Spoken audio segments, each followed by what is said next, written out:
Today we are going to make mango ice cream cake without ice cream making and cake baking. For this we require 3 cupcakes, loose bottom cake pan and mango ice cream. First of all, grease the pan, crush cupcakes. You can add some fresh cream in it to make it soft. Put cake in the pan and press it with the help of spoon and make a firm base. Now add ice cream over the base and press with the help of spoon. Add ice cream and press, add ice cream and press. Repeat the process and fill the pan with ice cream. Now decorate it with some sprinkles or chocolate chips, or you can add some crushed chocolate, whatever you like. Now freeze it overnight.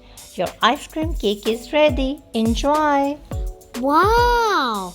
Mom made yum! For more videos, like, subscribe, and share. And don't forget to hit the bell. Thank you for watching.